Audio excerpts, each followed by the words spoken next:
नमस्कार सभी को। आपका सभी का स्वागत है हमारे इस एजुकेशनल चैनल में जिसका नाम है टेमो एकेडमी।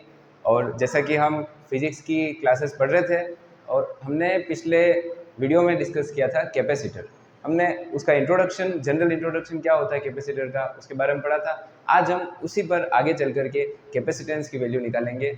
चलिए, तो आज जो हमारा टॉपिक है वो है कैलकुलेटिंग द कैपेसिटेंस। कैपेसिटेंस हम निकालने वाले हैं कैपेसिटर्स की। तो उसके लिए क्या क्या स्टेप्स होती है, सबसे पहले हमें ये जानना होगा कि कैपेसिटर के अंदर इलेक्ट्रिक फील्ड किस तरीके से बिहेव करता है। तो हमने यहाँ पर एक पैरेलल प्लेट कैपेसिटर बनाया है जिसमें दो प्लेट्स आपको दिखाई दे रही होगी।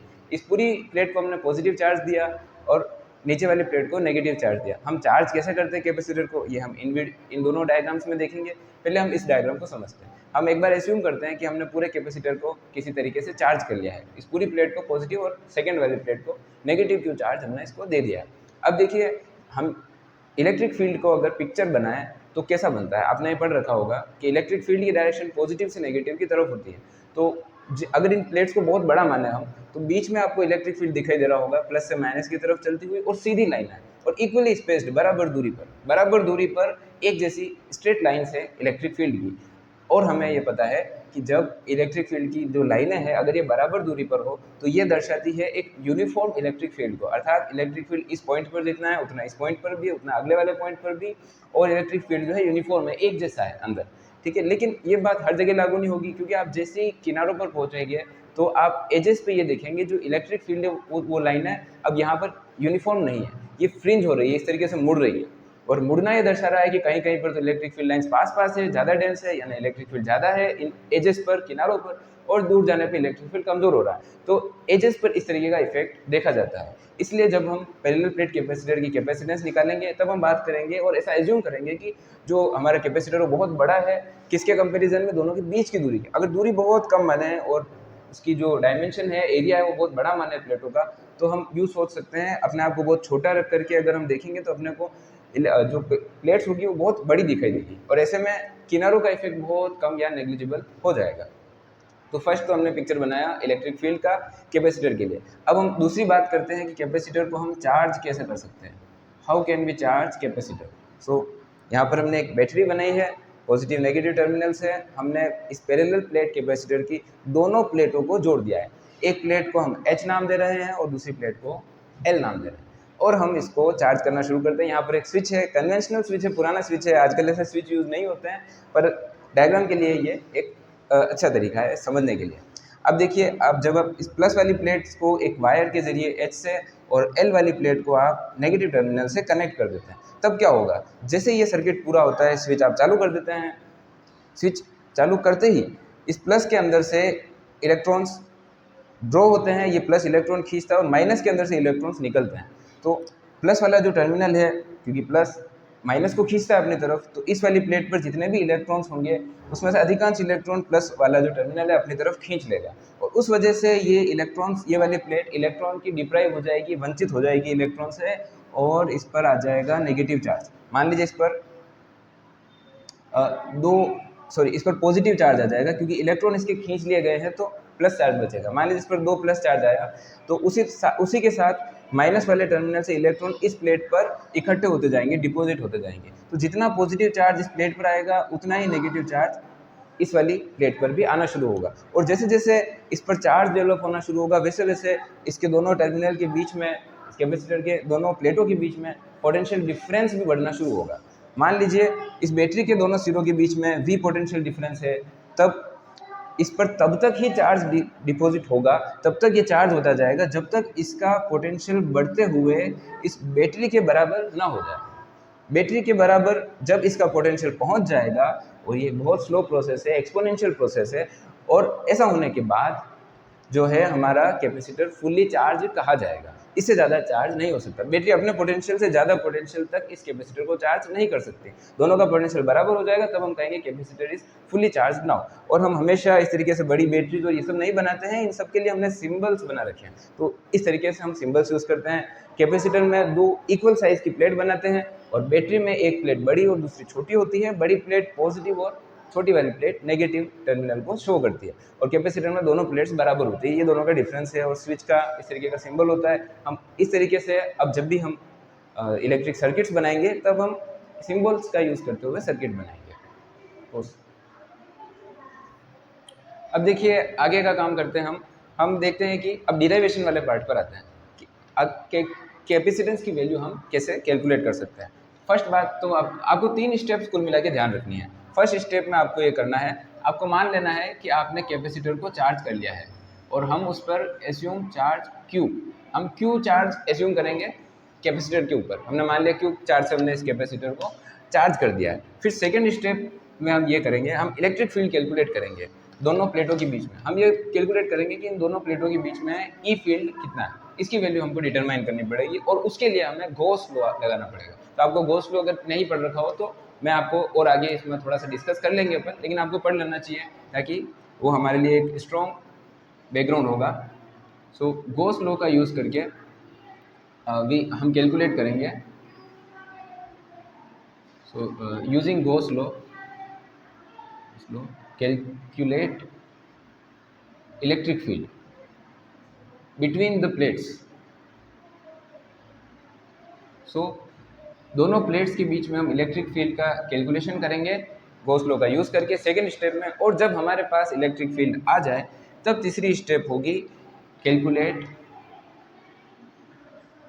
Potential V। तब हम तीसरी स्टेप में V कैलकुलेट करेंगे। तो कुल मिला के 3 काम करना है। सबसे पहले चार्ज Q एज्यूम करना है, और दूसरा आपको इलेक्ट्रिक फील्ड कैलकुलेट करना है गॉस लॉ लगा करके, और इलेक्ट्रिक फील्ड से आपको पोटेंशियल डिफरेंस निकालना है, V मेजर करना है। और जैसे आपने V कैलकुलेट कर लिया देन आप लगभग डन हो चुके हैं। आपको सिर्फ C = Q/V ये फॉर्मूला यूज़ करके कैपेसिटेंस की वैल्यू निकाल लेनी है। तो इन स्टेप्स के जरिए, इन चरणों के जरिए हम जितने भी हमारे कैपेसिटर्स हैं, पैरेलल प्लेट, सिलेंड्रिकल, स्फेरिकल, सबके लिए कैपेसिटेंस की वैल्यू डिटरमाइन करेंगे। आइए देखते हैं हम कैसे क्या करेंगे। तो इलेक्ट्रिक फील्ड के लिए जो आप गॉस लॉ लगाएंगे, तो एक बार के लिए हम गॉस लॉ को रिवाइज करते हैं। इलेक्ट्रिक फील्ड, सो गॉस लॉ क्या कहता है? गॉस लॉ कहता है कि कोई भी जो एनक्लोज्ड सरफेस है, आप कोई चार्ज पकड़िए या चार्ज डिस्ट्रीब्यूशन पकड़िए और उसको किसी एक काल्पनिक सतह से बंद कर दीजिए, और फिर उस पूरी सतह से जो इलेक्ट्रिक फील्ड बाहर आएगा, इलेक्ट्रिक फील्ड का जो फ्लक्स बाहर आएगा, आउटवर्ड या इनवर्ड दोनों कंडीशन में, जो आउटवर्ड टोटल फ्लक्स होगा, एनक्लोज्ड फ्लक्स, उसको हम इंटीग्रेशन की टर्म्स में ऐसे लिखते हैं E.dA।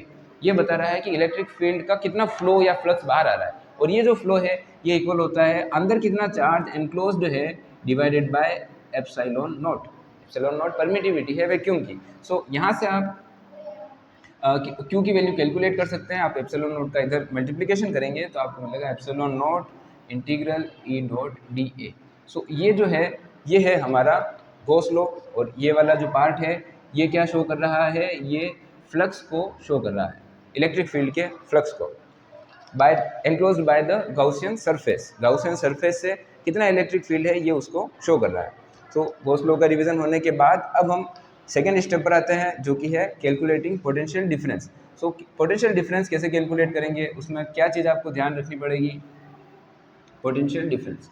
सो इसके लिए आपको ये बात ध्यान रखनी है कि फाइनल पॉइंट पर जो पोटेंशियल है माइनस इनिशियल पॉइंट पर जो पोटेंशियल है, इसी को हम पोटेंशियल डिफरेंस कहते हैं फाइनल पॉइंट या फाइनल प्लेट पर, और ये इक्वल होती है negative integral from initial position to final position E.ds। यहाँ पर ये जो ds है ये सरफेस एरिया है, और इलेक्ट्रिक फील्ड को दर्शाने वाला वेक्टर E है। और हम जनरली और मोस्ट ऑफ द टाइम जो पाथ चुनेंगे इंटीग्रल का, वो हमेशा माइनस से प्लस की ओर ही चुनेंगे। जो नेगेटिव प्लेट होगी उससे हम पॉजिटिव प्लेट की तरफ हमारा पाथ इंटीग्रेशन का चुनेंगे। ओके, फिर हम आगे की बात करें तो जब हम ऐसा करेंगे माइनस से प्लस की तरफ अगर हम इंटीग्रेशन का पाथ चुनेंगे तो क्या होगा? इलेक्ट्रिक फील्ड और जो ds है इन दोनों की डायरेक्शन अपोजिट हो जाएगी, और ऐसे केस में जो E.ds है वो माइनस EDS के इक्वल होगा, क्योंकि इलेक्ट्रिक फील्ड और ds की डायरेक्शन अपोजिट होगी, और cos 180 डिग्री की वैल्यू -1 होती है। उस वजह से ये डॉट प्रोडक्ट की वैल्यू नेगेटिव आएगी, माइनस में आएगी, और हैंस हमारा जो ये पूरा फॉर्मूला है ये बदल जाएगा V = I/F EDS इस नॉर्मल फॉर्मूले में।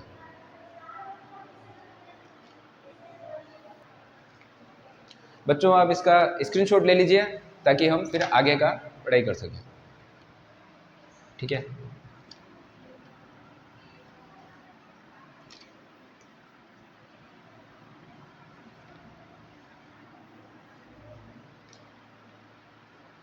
ठीक है। अब मैं चित्र, चलिए अब गॉस लॉ का यूज़ करके हम चार्ज की वैल्यू कैलकुलेट करते हैं। सो जो गॉस लॉ है वो कहता है कि Q इक्वल टू होता है epsilon not closed integral E dot D S या डी ए, जो भी हम लिखें। हम यहाँ पर सरफेस के लिए डी एस यूज़ कर रहे हैं और हमने ये दोनों पैरेलल प्लेट्स बनाई है कैपेसिटर की, और हम इस तरीके की एक क्यूबॉइडल सरफेस गॉसियन सरफेस के रूप में ले रहे हैं। ये जो हमारी ग्रीन सरफेस है ये हमारी गॉसियन सरफेस है जो हम एज्यूम कर रहे हैं।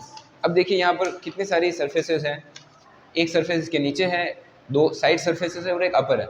अंदर वाली सरफेस के लिए कोई इलेक्ट्रिक फील्ड नहीं होगा क्योंकि ये एक कंडक्टर के अंदर का भाग है और कंडक्टर के अंदर हमेशा इलेक्ट्रिक फील्ड 0 होता है, ये हमने पढ़ रखा है। सो इस भाग में कोई इलेक्ट्रिक फील्ड नहीं है। अब देखिए इस सरफेस की बात करें तो यहाँ पर क्या होगा, इलेक्ट्रिक फील्ड हमेशा प्लस से माइनस की तरफ होता है यानी कि डाउनवर्ड, और जो सरफेस वेक्टर है डी एस वेक्टर, ये सरफेस हमेशा आउटवर्ड होता है बाहर की तरफ और परपेंडिकुलर होता है। सो ये परपेंडिकुलरली बाहर की तरफ जो है सरफेस के लिए हमारा इनफाइनेटेसिमल सरफेस वेक्टर है। और इन दोनों के बीच में हम यहाँ देख सकते हैं क्लियरली कि 90 डिग्री का एंगल है। और आपको पता है कि ई डॉट डी एस जो है डॉट प्रोडक्ट जो होता है वो होता है E D S cosine theta, और कोसाइन थीटा कोसाइन 90 आएगा, कोसाइन 90 0 होता है। सो इस वाले सरफेस के लिए फ्लक्स 0 होगा। सिमिलरली इस वाली फ्लक्स के लिए भी, इस वाली सरफेस पे भी फ्लक्स 0 होगा, बची सिर्फ ये वाली सरफेस। इसमें आउटवर्ड जो होगा, परपेंडिकुलर आउटवर्ड जो एरिया वेक्टर होगा वो डी एस इस तरीके से होगा, इनफाइनेटेसिमल एरिया वेक्टर, और इलेक्ट्रिक फील्ड जो होगा वो प्लस से माइनस की तरफ डाउनवर्ड होगा। अब यहाँ पर आप देखिए दोनों के बीच में 0 डिग्री एंगल है। सो 0 डिग्री एंगल के हिसाब से ई डॉट डी एस जो है वो सिर्फ और सिर्फ ई डी एस के इक्वल हो जाएगा। यहाँ पर हम इस चीज़ को दिमाग में रख सकते हैं कि यहाँ पर हमने सरफेस एरिया के लिए एस शब्द यूज़ किया है, हम चाहे तो ए भी यूज़ कर सकते हैं। अब देखिए अब यहाँ पर ई डी एस की जो वैल्यू है सिर्फ इस सरफेस के लिए है क्योंकि इलेक्ट्रिक फील्ड इस पूरी सरफेस पे यूनिफॉर्म है। हमने पहले भी बात करी कि पूरी ये अंदर वाली जो सरफेस है उस पर इलेक्ट्रिक फील्ड यूनिफॉर्म रहता है क्योंकि प्लेट्स जो है वो बहुत बड़ी है, उस वजह से यूनिफॉर्म इलेक्ट्रिक फील्ड है। सो यूनिफॉर्म चीज़ों को, कांस्टेंट चीज़ों को आप इंटीग्रेशन के बाहर निकाल सकते हैं, इसलिए ई की वैल्यू ई जो है इंटीग्रेशन के बाहर आ जाएगा। अब बचा क्या हमारा integral D S. Integral D S की वैल्यू क्या होगी, इंटीग्रल डी एस का मतलब इस पूरे एरिया का जो एरिया है वो होगा। सो ये होगा एप्सिलॉन नॉट ई एंड ए, यहाँ पर पूरे का एरिया आ जाएगा। सो ये हमारे चार्ज की वैल्यू हो गई। क्यू हमने निकाल लिया, हमको निकालनी है कैपेसिटेंस और वो है C equal to Q by V. So अब हम सिर्फ V की वैल्यू निकालने जितना दूर है कैपेसिटेंस डिटरमाइन करने से। सो V निकालने के लिए हमने पढ़ा V इक्वल टू होता है इंटीग्रल इनिशियल पोजीशन से फाइनल पोजीशन तक E डॉट डी एस, और वहाँ पर डी एस का मतलब था जो हम पाथ चुन रहे हैं वो। सो यहाँ पर डी एस अलग है, ये अब एरिया वेक्टर नहीं है, आप इसको स्मॉल एस लिख लीजिए। सो ई डॉट डी एस। और हम यहाँ पर देखेंगे इनिशियल पोजीशन को, क्योंकि हमने कहा है कि हम नेगेटिव से पॉजिटिव की तरफ इंटीग्रेशन करते हैं जनरली। सो इनिशियल पोजीशन हो जाएगी, और यहाँ पर एक नेगेटिव साइन भी होता है, और यहाँ पर हो जाएगा नेगेटिव से पॉजिटिव की तरफ। और जब ई डॉट डी एस को हल करते हैं तो माइनस ई डी एस आएगा यहाँ पर। कारण क्या है कि अगर आप माइनस से प्लस की तरफ चलेंगे तो इलेक्ट्रिक फील्ड नीचे की तरफ होगा, लेकिन आपका जो डी एस होगा वो डी एस अपवर्ड डायरेक्शन में होगा और जो इलेक्ट्रिक फील्ड है वो डाउनवर्ड डायरेक्शन में होगा। और इस वजह से इस ई डॉट डी एस की value negative E D S होगी, और दोनों जो नेगेटिव है ये एक दूसरे को पॉजिटिव में बदल देंगे। सो हमारे पास आएगा ओनली ई डी एस। अब यहाँ पे जो इलेक्ट्रिक फील्ड है वो नीचे से लेकर के ऊपर तक भी कांस्टेंट है, ऐसे भी कांस्टेंट है, और अब हम नीचे से ऊपर जा रहे हैं तो इस लाइन के अलोंग भी इलेक्ट्रिक फील्ड जो है वो कांस्टेंट है, और उस वजह से हम इलेक्ट्रिक फील्ड को इंटीग्रेशन के बाहर ले सकते हैं। सो माइनस से प्लस की ओर डी एस, और यहाँ से लेकर के यहाँ तक की जो टोटल इंटीग्रेशन है वो टोटल दोनों के बीच की डिस्टेंस हो जाएगी, जो कि हम स्मॉल डी एज्यूम कर रहे हैं। सो इस जगह हम लिख सकते हैं E small D. So V equal to E D. अब हमने पोटेंशियल की वैल्यू भी निकाल ली है, ठीक है। तो यहाँ पर C की वैल्यू हम निकाल पाएंगे, Q की जगह हम लिखेंगे एप्सिलॉन नॉट E और A डिवाइडेड बाय पोटेंशियल की जगह हम लिख सकते हैं ई डी, और यहाँ पर हम E से E कैंसिल कर सकते हैं। कैपेसिटेंस की value I epsilon not A divided by small d। ये हमारे पास यहाँ पर पैरेलल प्लेट कैपेसिटर की कैपेसिटेंस का फॉर्मूला आया है। सो यहाँ हम क्लियरली देख सकते हैं कि ये एरिया पे डिपेंड कर रहा है कि हमारी प्लेट कितना वास्ट एरिया रखती है, कितना बड़ा एरिया रखती है। जितना ज़्यादा एरिया उतनी ज़्यादा capacitance, so capacitance is proportional to area. Second चीज़ हम देख रहे हैं स्मॉल डी के इन्वर्सली प्रोपोर्शनल है, यानी कि आप दूरी जितनी ज़्यादा बढ़ाएंगे प्लेटों के बीच की, हमारी कैपेसिटेंस उतनी ही कम होती जाएगी। सो ये दो बातें हम यहाँ पर नोट कर रहे हैं। उसके अलावा ये एप्सिलॉन नॉट जो है ये परमिटिविटी है। एप्सिलॉन नॉट क्या है, इसको हम कहते हैं permittivity, permittivity of vacuum.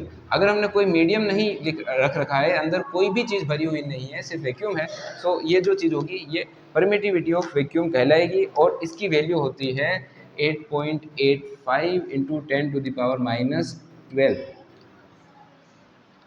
Pick farad पर मीटर, ये इसकी यूनिट होती है। ये यूनिट आप यहाँ से डिटरमाइन कर सकते हैं, क्योंकि आप देखिए कैपेसिटेंस की वैल्यू जो है वो है कि यूनिट फेरड है, सी की जगह आप फेरड लिखेंगे। एप्सिलॉन नॉट की यूनिट हम अगर डिटरमाइन करना चाह रहे हैं, और एरिया की जो यूनिट होती है मीटर स्क्वायर होती है, डी की यूनिट मीटर होती है। सो मीटर स्क्वायर से मीटर कैंसिल होगा और 1 मीटर बचेगा। यहाँ से एप्सिलॉन नॉट की जो यूनिट है वो फेरड पर मीटर आएगी। सो यहाँ पर इस तरीके से ये यूनिट हमें मिली है। और आपको ध्यान रखना है कि 10⁻⁻12 जो है ये एक पिको के इक्वल होता है। सो 10⁻⁻12 को हम पिको लिख सकते हैं। सो हो जाएगा 8.85 पिको फेरड पर मीटर। सो एप्सिलॉन नॉट को हम इस यूनिट में इस तरीके से दर्शा सकते हैं। तामू एकेडमी को लाइक, शेयर और सब्सक्राइब करके अपनी तैयारी को मजबूत करें। अभी सब्सक्राइब करें और अपनी सफलता की दिशा में पहला कदम उठाएं।